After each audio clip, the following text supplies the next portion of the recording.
So Castle Sweet Castle with the Young Six is basically what this episode was. And unlike Castle Sweet Castle, where it has an ending that saves the episode, this one not so much. And unlike Castle Sweet Castle, this episode didn't have an allegory about I was telling John right before we started streaming that a consensus among the fandom is replace the Young Six with bronies and replace the Tree of Harmony being destroyed with Friendship is Magic ending. And that's the episode we had here. I immediately felt that by like minute 6, but I feel like both theories have credence.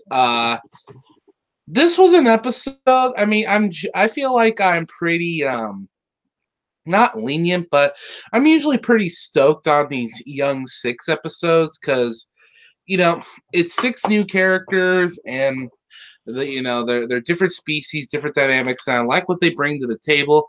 This episode, it felt like it wanted too much. Like, I wouldn't say it was bloated, but it felt like the first act introduced so many points of conflict, and I think they got resolved okay, but they were it was all over the place. There's been worse examples of all over the place, but I feel like the episode was kind of all over the place. Now, are you talking from like tone-wise or story-wise, or nah? Tone-wise, it was fairly consistent. I mean, even during the lighter bits, it still had this air of like a slight grieving melancholy to it, but because they were all coming from a place of grief, but it just felt like, so it starts with a dream sequence.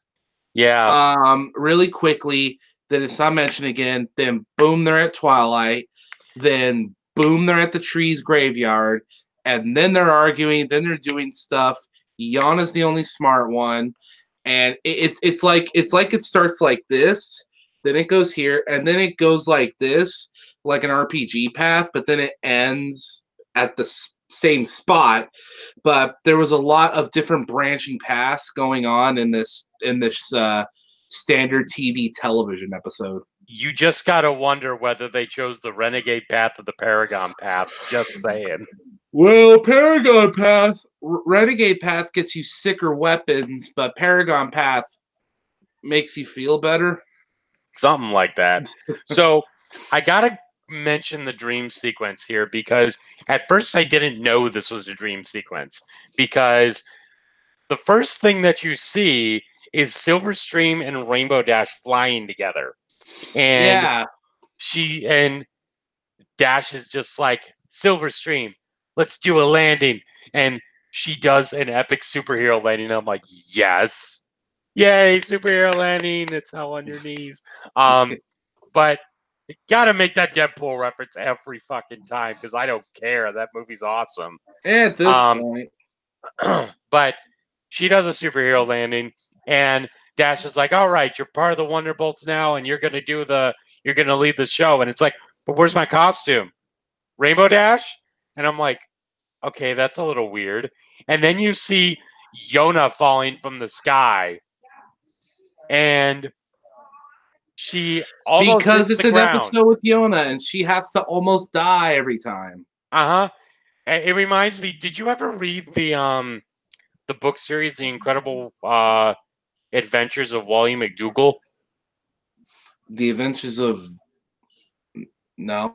Okay, it was a book series about this walking klutz, and basically, the second book in the series is he's literally dreaming about him falling out of a plane with no parachute. And then he's talking to an owl that's telling him, this is a dream. You could do whatever the fuck you want, dude.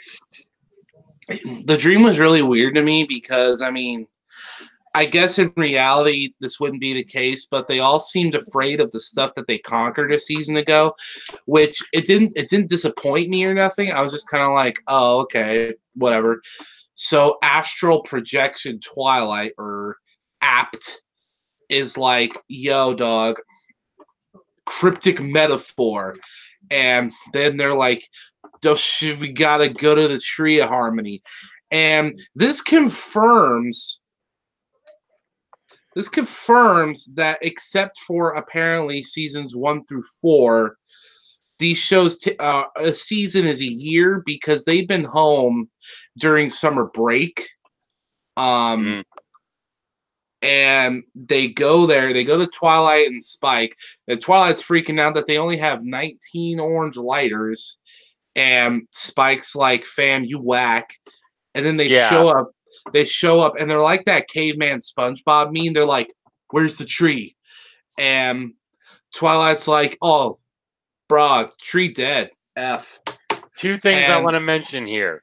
First off, you were talking about tree where, and I'm thinking there was this conversation I saw that it was the steering wheel evil overlord from Wall-E going, give me the plant. And it's like, dude, stop sending me that shit. Just tell me how much weed you want. And the other thing is, astral projection Twilight looks like she's flickering. And so that's telling me, oh, they're doing a Paper Mario reference. Probably. But it also is symbolic of the tree losing its power. And it's symbolic at least at that point, dude. So you really had to go there. So they show up and Spike's like, dude, you can't just unload on a homie that a homie got deep six by the blue. Come on. You gotta miss the eye, bro. But yeah, so they're like, so Spike's like, yo, Twi, you can't just drop on a homie that they got deep six by the blue. You gotta ease them into that. And then the six are like, dude, I'm shook, fam. I'm like legit lit, shook, quaking. I don't know how the fuck kids talk. And I don't even know how California talks and you're doing that shit. I told you, dude, we're 20 years in the future, but we're 10 years in the past. We're the Wild West. You know how people throw up this? It ain't for West Coast. It's for Wild West. I'm shocked that no one looks at this and that there's someone politically going, that's another symbol for white power like this was or whatever. Oh my, poor Pepe. I'm just like, what? Poor why Pepe. Are they using meme expressions as symbols of white privilege? What the fuck? Well, you know, it started with because those guys used Pepe as a meme because memes are fair use. And then it took one person to be like, hey, these guys are using this meme.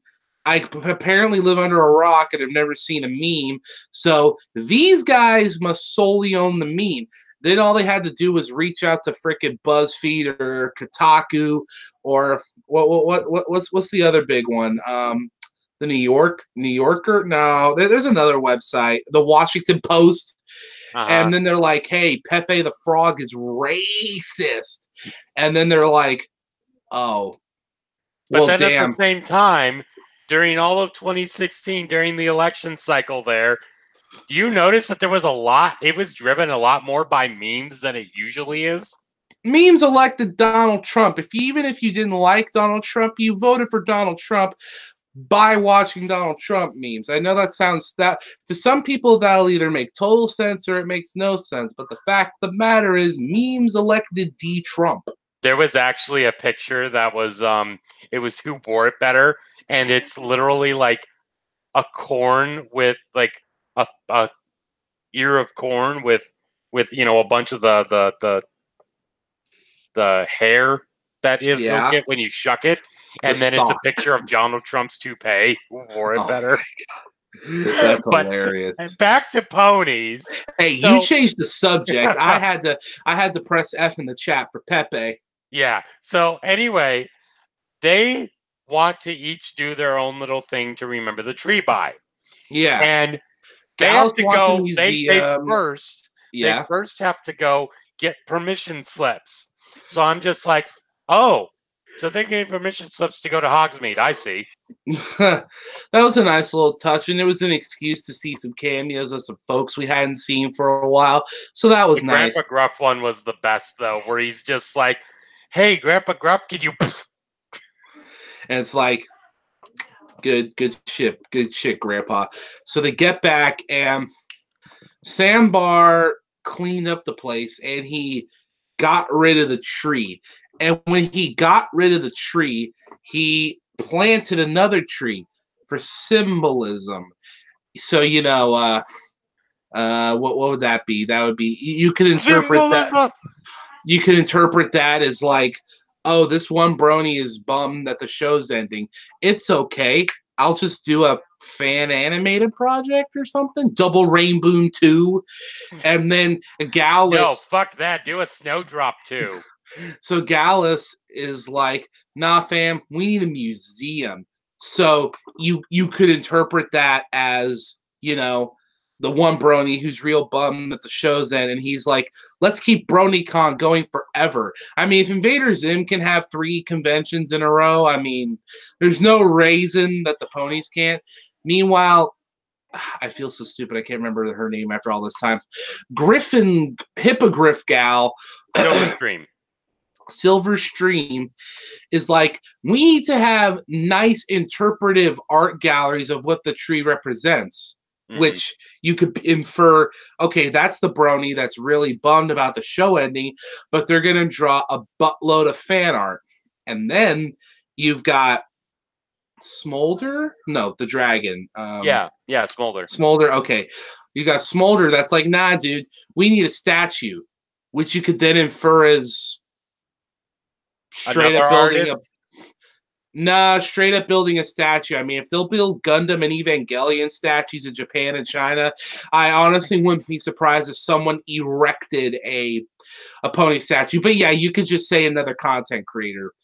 And then finally, you have Ocellus, who says this place should be a cavern of remembrance, essentially, and people come here to appreciate what the tree is and was. So basically,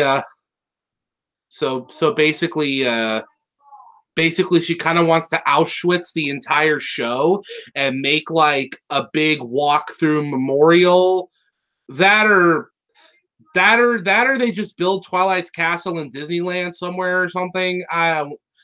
Or it represents Tumblr because the changelings are Tumblr. The point is, they all want 5 completely, more or less, different things. I mean, yeah, and technically, Smolder and Gallus is the stupidest one. He wants to make a museum. The execution was bad. He wants to Barnum and Bailey this shit. Yeah, he wants to flim and flam it. And meanwhile, Yana, and this isn't going to be another 28-minute rant, but I need to say, mainly because my head hurts, but I need to protrude this for your viewing consideration. Yana is the only one, right, that is like, hey, maybe we should work together, combine our ideas, and have one big joint project.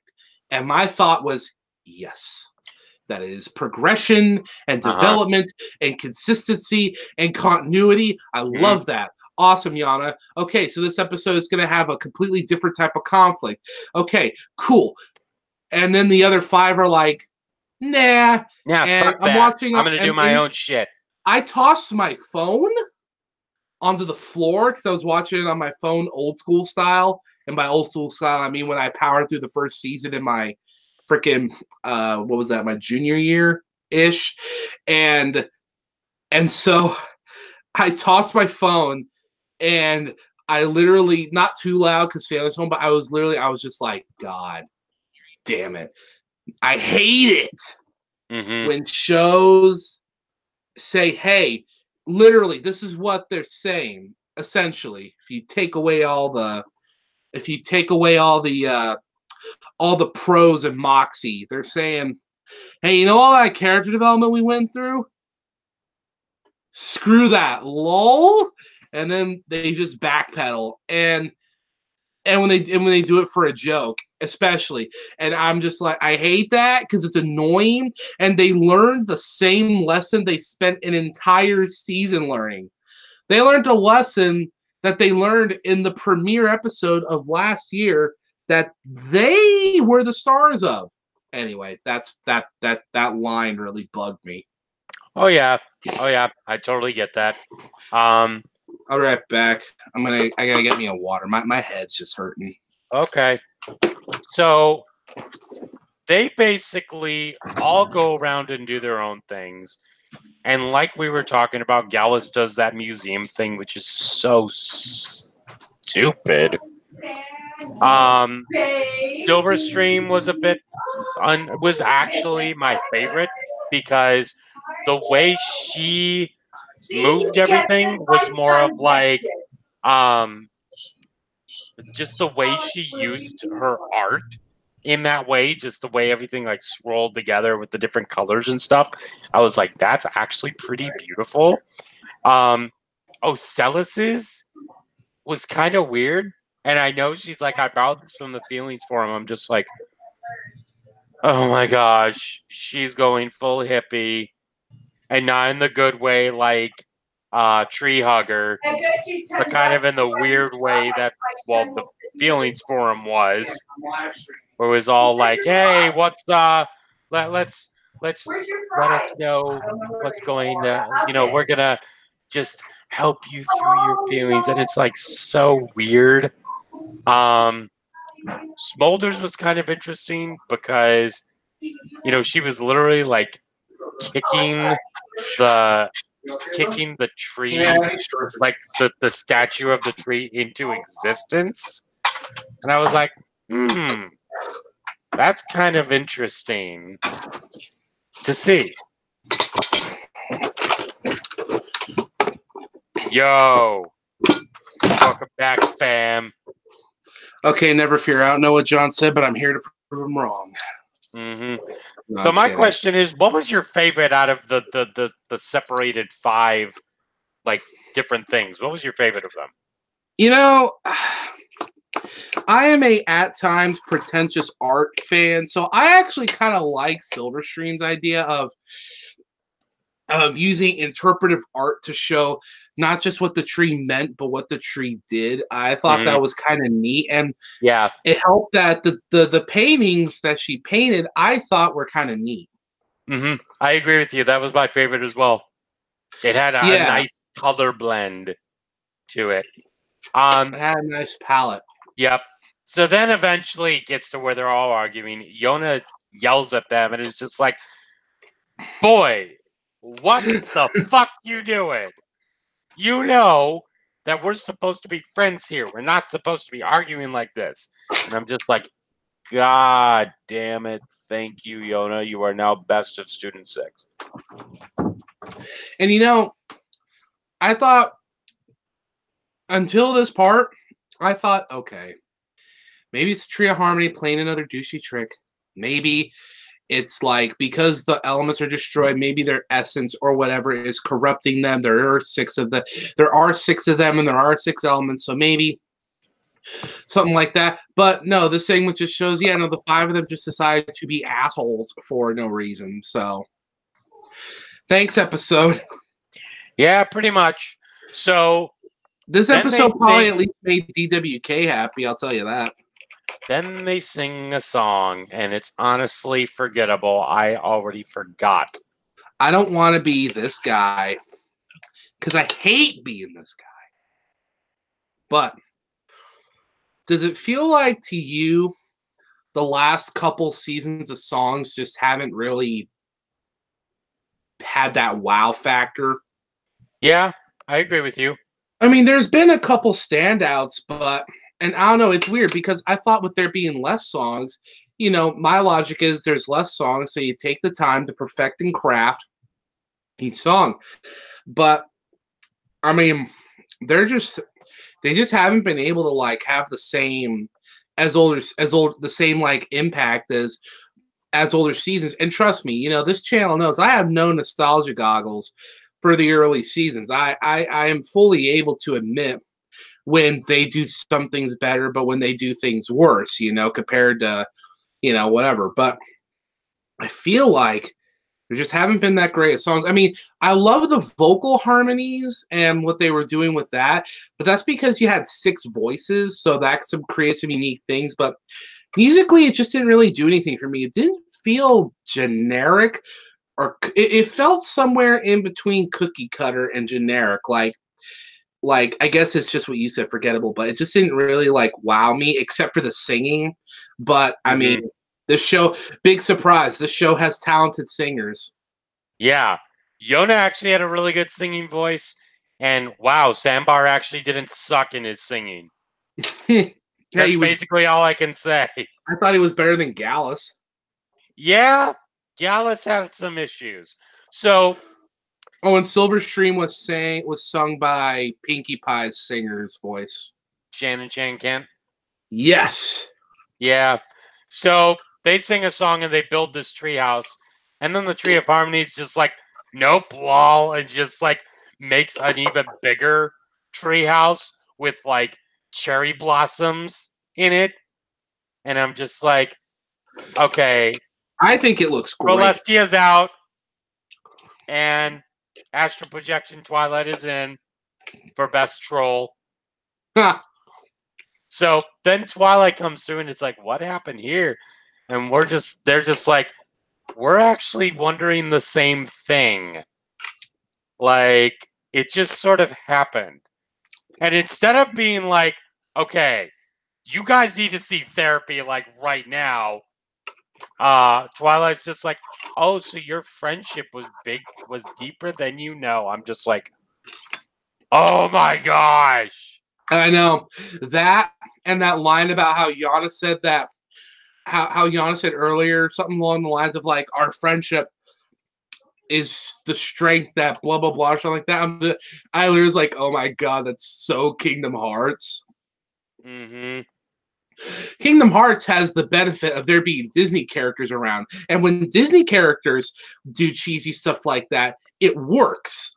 But when anyone else does it, it comes off as, what does TV tropes call it? Narmy, I think.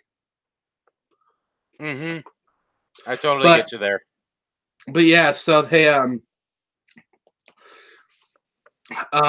the episode ends with them going in the castle to check it out. And I need to say 2 quick things I really liked about the episode. I like the line from Yana where she said, yes, no, nothing is forever. That's why we smash and rebuild. I liked that. That should go on a t-shirt. And the second thing, the new castle is sweet. We didn't get to go see the inside, though.